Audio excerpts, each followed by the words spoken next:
아티스트성이라는 게 선생님 말씀 듣고 나니까 아까 말씀하신 것처럼 사진을 찍기 위해서 굉장히 생각을 많이 하신다고 하셨잖아요. 그런 어떤 구상을 위한 일종의 약간 항해의 길잡이 같은 역할을 했을 거라고 생각이 되는데, 반면에 빛이라는 것은 어떤 현장에 가야만 알 수 있는 거고, 빛이라는 게 보여지는 대상인데, 이제 저는 여기서 재밌었던 게 빛의 욕망이라고 쓰신 것, 결국에는 빛을 어떤 주체의 대상으로 보고 어떻게 이거를 생각하셨는지가 좀 궁금했어요. 그래서 지금 그거에 관련된 이미지가 지금 한 장이 있거든요. 다음 장면으로 넘겨주시면, 예, 이것을 통해서 빛의 욕망을 어떻게 봐야 할지 선생님이 좀 말씀해 주시죠. 우선 사실은 제가 사진을 찍고 책을 낸 가장 중요한 동기는 빛이거든요. 근데 그 얘기를 전혀 안 썼어요. 왜냐하면 너무 깊은 욕망의 동기라서 쓰기가 좀 주저스러워지더라고요. 왜냐하면 사람은 자신의 욕망을 솔직히 드러내지 않잖아요. 보통 그냥 그럴싸하게 뭐 한국의 도시 발전이 어떻고 뭐 신자유주의 어쩌고 막 그런 말을 써야 먹물 냄새가 나는데, 언제부턴가 이렇게 막 굉장히 밝고 반짝이는 빛이 있으면 그 어디 무슨 제 DNA 어디에 강력하게 반응하는 무슨 기제가 있는 것 같아요. 막 너무 흥분돼 가지고 막 미치겠는 거예요. 이걸 잡아야겠다. 그리고 사진 찍어 보신 분은 아시겠지만 진짜로 좋은 빛은 정말 드물거든요. 실내에서 좋은 빛을 만들려면 굉장히 비싼 장비를 써서 막 스트로보 쳐야 되고요. 뭐 몇백만 원, 몇천만 원. 그게 좋은 빛을 얻기 위한 대가고, 요즘은 저 같은 경우 이거 굉장히 멀리 있는 걸 찍거든요. 요거는 저기 구로구 아니요 금천구 뭐 저기 시흥 그쪽에 있는 벽산 아파트인데, 요게 제가 그 금천구청 옥상에서 찍었는데 한 1km 이상 떨어져 있을 거예요. 자리를 미리 봐놓고, 그러니까 미리 올라가 봐요. 자리를 다 본 다음에, 이건 서향이거든요. 그래서 오후에만 찍을 수 있어요. 오전에는 못 찍어요. 빛이 이렇게 안 되기 때문에. 그래서 오후에 빛이 좋을 때 딱 골라서 미친 듯이 차를 몰아서 금천구청에다 세워놓고 가서 찍었는데, 사실은 포토샵으로 많이 올렸어요. 굉장히 빛이 맑았는데도 보니까 되게 흐려가지고. 근데 이때 정말로 빛이 너무 아름다워서 이걸 잡아야겠다. 제 생각에는 아마 모네나 그런 인상파 화가들이 좀 똑같은 동기를 가진 것 같아요. 왜냐하면 모네가 그 낫가리 그 뭐죠? 이거 쌓아놓은 거 그린 것도 그렇고, 루앙성당 그린 것도 보면, 그러니까 하루에 빛이 쭉 변하잖아요. 그 빛은 너무 그 막 바삭바삭한, 영어로 크리스프하다 그러잖아요. 그 빛이 너무 좋아서 그걸 계속 하루 종일 거기 따라갔더라고요. 저도 이제 그런 식으로 따라갔는데, 불행하게도 요즘 미세먼지가 많아서 이런 좋은 빛이 거의 없죠. 1년에 30일 정도는 좋은 빛이 있었던 것 같아요. 나머지는 다 나쁘고. 근데 작년 금년은 1년에 한 열흘 정도도 안 되는 것 같아요. 그래서 거의 사진을 못 찍었어요. 네. 사진 작가분들 대부분이 올해 정말 사진 찍기 너무 힘들었다고. 네. 날씨 때문에. 네. 그래서 이제 뭐 너무 식상한 얘기일지 몰라도 빛이 생명의 근원이잖아요. 근데 저는 그걸 몸으로 정말 느끼는 것 같아요. 바로 이렇게 자극을 주니까. 그래서 사실은 초조한 도시는 도시에 떨어지는 빛을 잡기 위한 어떤 노력, 그런 거였죠.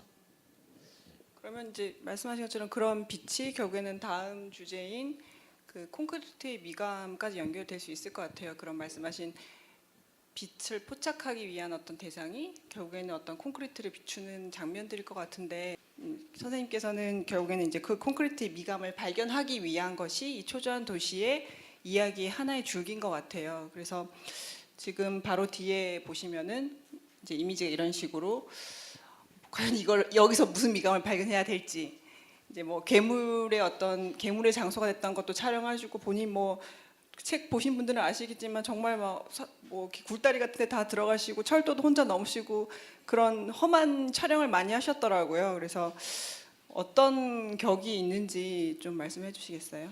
우선 저는 아마 예술가들은 제 예술가는 아닙니다만, 예술가들은 다 마찬가지겠지만 클리셰를 싫어하잖아요.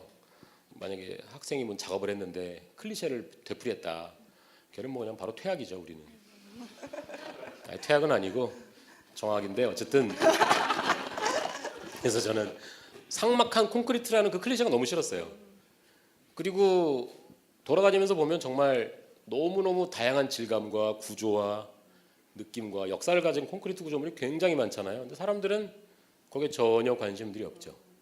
그리고 뭐 건축을 하시니까 너무 잘 하시겠지만 콘크리트를 빼고는 아예 대한민국이 통째로 불가능하잖아요. 그리고 콘크리트 역사도 길고, 그리고 뭐 여기서 그런 걸 언급하지는 않았지만 뭐 콘크리트로 아름다운 건축물을 남긴 뭐 안도다다오 사례도 있고 뭐 너무 많아서, 일단 콘크리트의 아름다움을 발견하자라고 하는 거는 우리가 깊이 의존하고 살아갈 수밖에 없는 문명의 중요한 사물이면서 패러다임인 콘크리트를 한번 자세히 보자라고 하는 계기가 컸죠. 혹시 이런 장면들은 연작으로 생각하시고 찍으신 것들인가요? 뒤에 이제 이어지는 사진을 보면 뭐 이렇게 연작이라기보다 구조물이 계속 이어지는데. 찍으면서, 그러니까 이런 날은 이제 날씨가 좋을 필요는 없죠. 그냥 멀리 있는 게 아니니까 날씨가 안 좋을 때는 그 한강변에 그 산책로를 따라 걸으면서 다리들 있잖아요. 뭐 성산대교, 마포대교 어쩌고저쩌고 다리 밑은 다 하천이 나오는 구멍이 있거든요. 서울에서 거기마다 이런 구조물이 있는데 그게 다 달라요. 그리고 이제 자세한 스펙까지는 모르는 게 딱 보면 우리는 뭐 소위 이제 기계 비평을 한답시고 하니까 보면 아 여기는 좀 구조물이 튼튼한 것 같아. 그러면 이거는 특수 강화 콘크리트, 이건 부실한 콘크리트, 이런 식으로 판단을 해보는 거죠. 그러면서 그런 콘크리트의 상태에 대해서 이렇게 뭐 감상을 한다 그럴까요? 뭐 그런 거죠. 그러니까 이게 지금 원효대교 밑인데 웃긴 건 또 몇 달 후에 가보니까 이 발광 스티커가 다 떼어져 있더라고요. 저는 이게 스티커인가요? 네, 그 기둥 번호가 써 있어요. P1, P2. 저 안에 있는 스티커는 마치 무슨 정말 괴물의 눈 같이 보여서 안으로 걸어 들어가 봤어요. 근데 발 아래 뭔가 물컹하고 밟히더라고요. 그래서 그냥 확인 안 하고 바로 나왔습니다. 뭐에 뭔지는 알고 싶지도 않고. 근데 나중에 보니까 여기가 바로 괴물을 찍은 거란 건 나중에 알았어요. 근데 정말 그 봉준호 감독님이시잖아요. 그분이 정말 탁월했던 게 이 서울에 교각이 굉장히 많은데 많은 건축 평론 하시는 분들도 그 원효대교 맞죠? 거기에 있는 교각이 가장 구조적이고 가장 날 것의 아름다움을 가지고 있다고 하더라고요. 그래서 시간 되시면 한 번쯤 이 교각 밑을 거닐어 보는 것도 진짜 좋을 것 같아요. 저는 한번 가봤었거든요. 근데 진짜 그 막 장식된 교각과는 정말 차원이 다른 네. 그 어떤 근원적인 아름다움이 분명히 있고요. 그 다음 이미지는 여기는 일산 찍으신 거죠? 아닌가요? 일산이 아니고요. 저기가 마포대교인데 네네. 콘크리트가 가지는 이런 리드미컬한 형태가 굉장히 아름답다고 생각을 했고, 제가 만약에 철학자였으면 물이라는 존재하고 유사 암석인 가짜 돌이잖아요. 가짜 돌이라고 하는 콘크리트의 존재론적 상태에 대해서 막 분석해서 멋진 철학책을 쓸 것 같은데 저는 그런 내공이 없어서 그냥 시각적으로 좀 멋있지 않냐.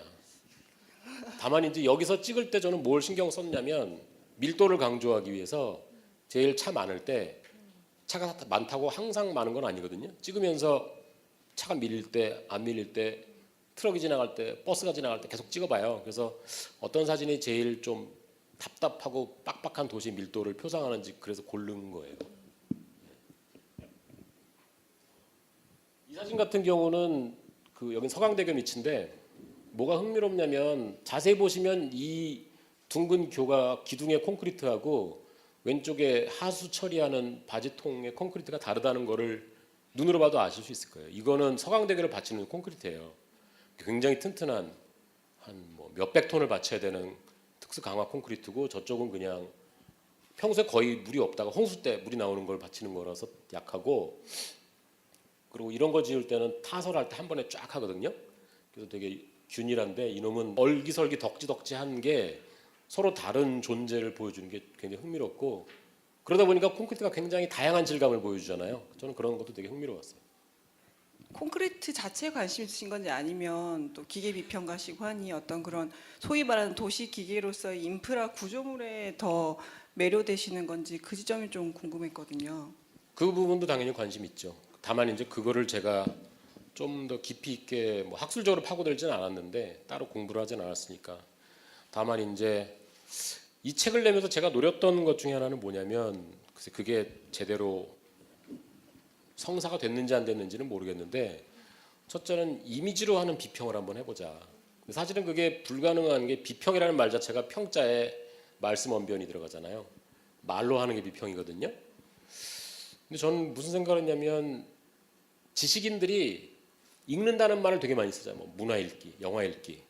근데 저는 그 말들이 다 틀렸다고 생각을 하거든요. 왜냐하면 영화는 읽으려고 보는 게 아니죠. 영화를 보러 간다든지 누가 야 우리 영화 읽으러 가자 이러지 않잖아요. 그리고 시각적인 체험을 하기 위해서 가는 거지 영화를 텍스트로 읽지는 않는데 이제 지식인들은 그 먹물 취향으로는 항상 그렇게 말하대. 이 영화는 뭐 그렇게 읽어볼 수 있어 이렇게 말을 하는데 저는 사실 거기에 대한 일종의 약간의 반발로 이미지로 바로 한번 비평을 할 수 없을까라고 해서 이 책을 만든 동기가 되게 컸는데 그게 잘 됐는지는 잘 모르겠어요. 독자의 한 사람으로서 저는 잘 전달이 된 것 같다 생각을 하고요, 교수님.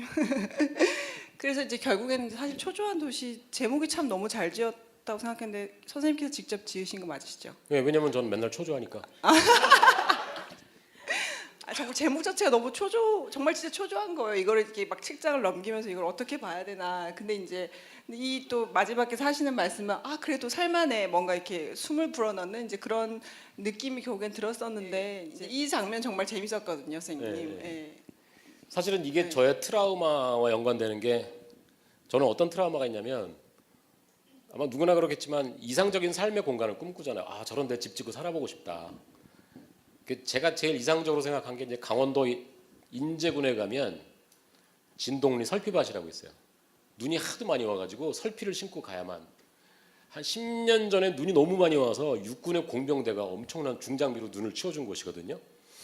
거기를 제가 80몇 년도에 갔을 때는 정말로 도로도 비포장도로밖에 없었고 정말 깊은 강원도 오지였어요. 그래서 여기 살아야겠다. 주민들한테 땅값을 물어봤어요. 그랬더니 평당 5,000원이래요. 물론 뭐 100평씩은 안 팔지. 그게 그로부터 몇 년 후 도로가 뚫리고 댐이 생기고 펜션이 가득 들어서서 제가 꿈꾸던 진동리 설피 와서 사라졌어요. 근데 대한민국의 모든 저는 오지란 오진 다 가면서 저희가 내 이상향이다. 몇 년 후에 가보면 파헤쳐져 있거나 아니면 거꾸로 출입 금지 구역으로 설정돼서 갈 수 없게 되거나. 이제 이게 제가 사는 오피스텔에서 내려다본 모습인데 그냥 빈 공터에 어느 날 친구들이 짜장면 먹고 소주 드시는 모습이 되게 한가로워 보이고 좋더라고요. 그래서 사진 찍었는데 이후에 이 자리에 이제 테니스 코트가 생겼어요. 근데 역시 좋았어요. 사람들은 한가롭게 테니스 치고 그리고 가로막힌 게 없었기 때문에 멀리 산도 보이고 좋았거든요. 근데 어쨌든 이 사진을 찍으면서 무슨 생각을 했냐면 도시가 사람들 잘 짓누르는 구조로 돼 있죠. 이게 거대한 마치 공장처럼 돼 있어가지고 도시에서 초조를 할 수밖에 없는 게 계속 푸시하잖아요. 빨리 가라. 그 다음 약속으로 가고 성과를 내야 되고 뭐 그렇지 정말 도시에서 마냥 한 군데 서서 먼 산을 보는 사람은 없잖아요. 그러면서 사람을 각박하게 만드는데 그렇다고 사람이 짓눌리기만 하는 존재냐? 그렇지 않다. 저는 사람은 능동적인 존재고 자기 삶의 공간을 항상 찾을 줄 아는 존재다라는 생각을 했는데 이 모습이 딱 그런 것 같아요. 알아서 쉴 공간을 찾아서 가장 중요한 거는 사실은 여기는 빈터기 때문에 의미 없는 곳인데 의미 있는 곳을 바꿔주죠. 이 사람들은 그럴 것 같아요. 나중에 몇 년 후에 야 우리 그때 평촌에 어디서 짜장면 먹으면서 재밌었지 막 웃고 그럴 것 같아요. 그런데 이 자리도 변합니다. 그래서 저의 또 다른 트라우마의 장소가 되죠. 그리고 제일 트라우마틱한 건 저희 집이 18층이라서 아무리 주변에 새로 생겨도 저희 집보다 높진 않거든요. 이놈은 36층이 생긴대요. 저희 집에서 한 10m 거리에. 그러면 바로 내 앞에 딴 집이 딱 생기는 거 아니에요. 덕분에 좋은 거는 계속 찍고 있습니다. 맨날. 이게 되게 좋은 기회인 게 건물을 철거해서 새로 짓는 한 3년 걸리거든요. 그걸 매일매일 관찰하면서 찍을 수 있는 이런 식으로 매일매일 찍죠. 하여간 이제 그 에필로그에서 드리고자 했던 말씀은 그러니까 그런 책들이 되게 많아요. 그리고 그것도 클리셰인데 뭐 도시에서 사람들이 되게 억눌리고 뭐 거대한 자본과 권력의 부속품이다 그러는데 저는 절대로 그렇지 않다고 생각합니다. 사람은 억누르는 힘이 있을 때 반작용이 있거든요. 그 반작용이 꼭 무슨 적극적인 저항이나 투쟁만이 아니더라도 저런 사람들 같이 그 힘을 살짝 비껴나는 작은 힘들도 저는 되게 중요하다고 생각을 해서 저걸 에필로그에 넣었어요.